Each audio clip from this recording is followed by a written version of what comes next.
শুধু সীমান্তে কাঁটাতারের বেড়া নয়, দক্ষিণ এশিয়ার মানচিত্রে নিঃশব্দে আঁকা হচ্ছে এক নতুন রাজনৈতিক রেখা। আর সেই রেখার একপাশে দাঁড়িয়ে আতঙ্ক, অন্য পাশে আধিপত্য। সময় মাত্র ৪৫ দিন, কিন্তু এই ৪৫ দিনই এখন বাংলাদেশের জন্য সবচেয়ে বড় ভূ রাজনৈতিক পরীক্ষা। কারণ দিল্লির ক্ষমতার করিডোর থেকে কলকাতার প্রশাসনিক ভবন পর্যন্ত এখন যে বার্তা ছড়িয়ে পড়ছে তা শুধু সীমান্ত নিরাপত্তার নয়, বরং এক গভীর রাজনৈতিক চাপের ভাষা। পশ্চিমবঙ্গের ক্ষমতার পালাবদল তাই কোনো সাধারণ সরকার পরিবর্তনের ঘটনা নয়, এটি বাংলাদেশের চারপাশে ধীরে ধীরে শক্ত হয়ে আসা এক নতুন কূটনৈতিক বলয়ের শুরু। যে সীমান্তে একসময় গরু পাচার, চোরা কারবার কিংবা অবৈধ বাণিজ্যের গল্প শোনা যেত, সেই সীমান্ত আজ পরিণত হয়েছে রাজনৈতিক মেরুকরণের পরীক্ষাগারে। সেখানে এক বন্দুকের শব্দের চেয়েও বেশি ভয়ঙ্কর হয়ে উঠেছে ঘৃণার রাজনীতি। আর এই উত্তপ্ত বাস্তবতার কেন্দ্রে উঠে এসেছেন পশ্চিমবঙ্গের নতুন মুখ্যমন্ত্রী শুভেন্দু অধিকারী। বিজেপির নতুন পোস্টার বয় হিসেবে পরিচিত এই নেতা বহুদিন ধরেই মুসলিম বিরোধী এবং বাংলাদেশ বিরোধী বক্তব্যের জন্য আলোচনায় ছিলেন, কিন্তু ক্ষমতায় বসার পর তার প্রথম পদক্ষেপ গোটা অঞ্চলকেই নতুন এক সংকেত দিয়েছে। শপথ নেওয়ার পর প্রথম মন্ত্রিসভা বৈঠকে তিনি কর্মসংস্থান, দ্রব্যমূল্য কিংবা উন্নয়নের কথা বলেননি, বরং তার প্রথম নির্দেশ ছিল বাংলাদেশ সীমান্তে দ্রুত কাঁটাতারের বেড়া নির্মাণের জন্য আগামী ৪৫ দিনের মধ্যে বিএসএফকে সমস্ত জমি বুঝিয়ে দিতে হবে।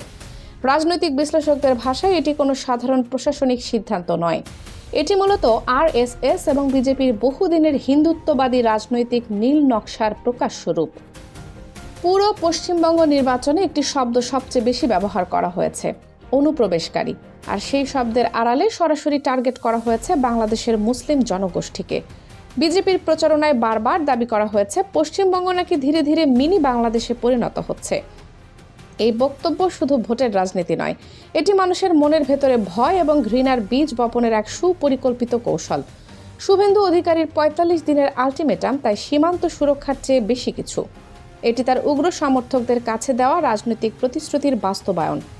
ভারতের সঙ্গে বাংলাদেশের সীমান্ত প্রায় ৪,০৯৬ কিলোমিটার দীর্ঘ, যার মধ্যে পশ্চিমবঙ্গ অংশে রয়েছে প্রায় ২,২১৬ কিলোমিটার। এই বিশাল সীমান্তকে এখন ধীরে ধীরে এক কঠোর রাজনৈতিক দেয়ালে রূপ দিতে চাইছে দিল্লি। আসামের এনআরসি, নাগরিকত্ব সংশোধনী আইন সিএএ এবং এখন পশ্চিমবঙ্গ সীমান্তে নতুন করে কাঁটাতারের জোরালো উদ্যোগ, সবকিছু যেন একই সুতোই গাঁথা। এর মূল উদ্দেশ্য সীমান্তের ওপারের মানুষদের ভারতের সাধারণ নাগরিকদের কাছে নিরাপত্তার ঝুঁকি হিসেবে তুলে ধরা। আর শুভেন্দু অধিকারী এখন নিজেকে শুধু একজন মুখ্যমন্ত্রী নয়, বরং হিন্দুত্ব রাজনীতির সবচেয়ে শক্তিশালী প্রহরী হিসেবে প্রতিষ্ঠা করতে চাইছেন। কিন্তু প্রশ্ন হচ্ছে, এই পরিস্থিতিতে ঢাকা কি করছে? এই প্রশ্নের উত্তর খুঁজতে গেলে সামনে আসে এক অস্বস্তিকর নীরবতা। বাংলাদেশের বর্তমান নীতি নির্ধারকদের অবস্থান নিয়ে এখন দেশ জুড়ে শুরু হয়েছে তীব্র আলোচনা।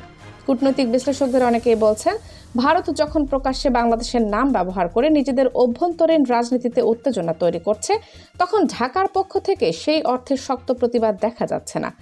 আন্তর্জাতিক ফোরামে বিষয়টি জোরালোভাবে তোলা তো দূরের কথা, দ্বিপাক্ষিক পর্যায়েও দৃশ্যমান কোনো কঠোর অবস্থান চোখে পড়ছে না। এখন সীমান্ত জুড়ে যে নতুন করে বেড়া নির্মাণের আলোচনা চলছে, তার সঙ্গে আরও একটি আতঙ্ক জড়িয়ে আছে, পুশ ইন। পশ্চিমবঙ্গে বসবাসকারী মুসলিম জনগোষ্ঠীর একটি অংশকে ভবিষ্যতে বাংলাদেশে ঠেলে দেওয়ার আশঙ্কা নিয়ে সীমান্ত এলাকায় ইতোমধ্যে নানা আলোচনা শুরু হয়েছে। অথচ এই সম্ভাব্য সংকট মোকাবেলায় দৃশ্যমান প্রস্তুতি এখনও স্পষ্ট নয়। আন্তর্জাতিক সীমান্ত আইনও এখানে গুরুত্বপূর্ণ প্রশ্ন তুলছে। ১৯৭৫ সালের বাংলাদেশ ভারত সীমান্ত চুক্তি অনুযায়ী সীমান্ত রেখা শূন্য রেখা থেকে ১৫০ গজের মধ্যে কোনো স্থায়ী অবকাঠামো বা প্রতিরক্ষামূলক বেড়া নির্মাণ করতে হলে দুই দেশের সম্মতি প্রয়োজন। কিন্তু বাস্তবে ভারত কি সেই নিয়ম মেনে চলছে? সমালোচকদের দাবি, দিল্লি এখন একতরফা সিদ্ধান্ত নিয়ে এগিয়ে যাচ্ছে। জমি অধিগ্রহণ, সীমান্তে অবকাঠামো নির্মাণ এবং নিরাপত্তা জোরদারের নামে এক নতুন বাস্তবতা তৈরি করা হচ্ছে। এই আগ্রাসী অবস্থানের পেছনে শুধু সীমান্ত রাজনীতি নেই, রয়েছে আরও বড় ভূ রাজনৈতিক সমীকরণ। সাম্প্রতিক বছরগুলোতে বাংলাদেশ দক্ষিণ এশিয়ার অন্যতম গুরুত্বপূর্ণ কৌশলগত অঞ্চলে পরিণত হয়েছে। বঙ্গোপসাগর, সমুদ্র বন্দর, ট্রানজিট এবং আঞ্চলিক বাণিজ্যের কারণে এখন চীন, যুক্তরাষ্ট্র, জাপান সবাই ঢাকার সঙ্গে সম্পর্ক আরও গভীর করতে চাইছে। ভারত খুব ভালোভাবে বুঝতে পারছে বাংলাদেশের ওপর তাদের আগের মতো একচ্ছত্র প্রভাব আর নেই। বিশেষ করে চীনের ক্রমবর্ধমান বিনিয়োগ এবং পশ্চিমা বিশ্বের নতুন কৌশলগত আগ্রহ দিল্লিকে অস্বস্তিতে ফেলছে। ফলে সীমান্ত রাজনীতি এখন শুধু নিরাপত্তার বিষয় নয়, এটি হয়ে উঠেছে চাপ সৃষ্টি করার হাতিয়ার। সীমান্তে কাঁটাতারের বেড়া, বিএসএফ এর কড়া অবস্থান, সীমান্ত হত্যা, অনুপ্রবেশ বিতর্ক সবকিছু মিলিয়ে বাংলাদেশকে এক ধরনের মানসিক চাপের মধ্যে রাখার কৌশল বলে মনে করছেন অনেকে, যেন ঢাকা সবসময় প্রতিরক্ষামূলক অবস্থানে থাকে এবং আন্তর্জাতিক রাজনীতিতে স্বাধীনভাবে বড় কোনো সিদ্ধান্ত নিতে না পারে।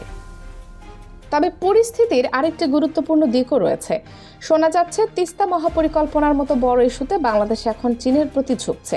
যদি সেটি বাস্তবায়নের পথে এগোয় তাহলে দিল্লির উদ্বেগ আরও বাড়তে পারে, কারণ তিস্তা শুধু নদীর পানি নয়, এটি দক্ষিণ এশিয়ার কৌশলগত প্রভাবেরও প্রতীক। কিন্তু সীমান্তের বাস্তবতা কেবল কূটনীতি দিয়ে বোঝা যায় না। এই সীমান্তের সঙ্গে জড়িয়ে আছে লাখো মানুষের জীবন। এমন অসংখ্য গ্রাম আছে যেখানে একটি পরিবারের অর্ধেক বাংলাদেশে, বাকি অর্ধেক ভারতে। কোথাও বাড়ির উঠান এ পারে, রান্নাঘর ও পারে। কৃষকের জমি দুই দেশে ভাগ হয়ে আছে। সীমান্তের এই কাঁটাতার তাই শুধু লোহা নয়, এটি মানুষের সম্পর্ককেও ভাগ করে দেয়। লালমনিরহাটের পাটগ্রামে অতীতে যখন বিএসএফ শূন্য রেখার খুব কাছে কাঁটাতারের কাজ শুরু করেছিল, তখন বিজিবি বাধা দিয়েছিল। সেই দৃশ্য সীমান্তবাসীর মনে এখনো জীবন্ত। কিন্তু বর্তমান বাস্তবতায় প্রশ্ন উঠছে, এবারও কি একইভাবে প্রতিরোধ গড়ে তোলা সম্ভব হবে, নাকি কূটনৈতিক চাপের কারণে পরিস্থিতি ভিন্ন দিকে যাবে? বিশ্লেষকরা সতর্ক করে বলছেন, বাংলাদেশ যদি এখনই আন্তর্জাতিক আইন এবং কূটনৈতিক অধিকার নিয়ে শক্ত অবস্থান না নেয় তাহলে ভবিষ্যতের প্রভাব আরও গভীর হতে পারে। প্রথমত, আন্তর্জাতিক পরিসরে বাংলাদেশকে অনুপ্রবেশকারীদের উৎস হিসেবে উপস্থাপনের ভারতীয় প্রচারণা আরও জোরালো হতে পারে। দ্বিতীয়ত, দেশের অভ্যন্তরে জনগণের মধ্যে সরকারের ভূমিকা নিয়ে ক্ষোভ বাড়তে পারে। বাস্তবতা হলো, সীমান্তের এই বেড়া শুধু নিরাপত্তা অবকাঠামো নয়, এটি দক্ষিণ এশিয়ার নতুন রাজনৈতিক বিভাজনের প্রতীক। এর প্রতিটি কাঁটায় লুকিয়ে আছে আধিপত্যের বার্তা, ক্ষমতার প্রদর্শন এবং মনস্তাত্ত্বিক চাপের রাজনীতি। ঘড়ির কাঁটা এগিয়ে যাচ্ছে। ৪৫ দিনের এই সময়সীমা শুধু বিএসএফ এর জন্য নয়, এটি বাংলাদেশের কূটনীতি, সার্বভৌমত্ব এবং রাজনৈতিক অবস্থানেরও পরীক্ষা। ঢাকা কি আগের মতো নীরব থাকবে, নাকি আন্তর্জাতিক আইন, আঞ্চলিক স্থিতিশীলতা এবং জাতীয় মর্যাদার প্রশ্নে এবার শক্ত ভাষায় কথা বলবে? কারণ ইতিহাস বলে, সীমান্তে প্রথমে কাঁটাতার ওঠে, তারপর ধীরে ধীরে মানুষের মনেও তৈরি হয় অদৃশ্য দেয়াল। কানিজ ফাতেমা, সময়, 0 টিভি।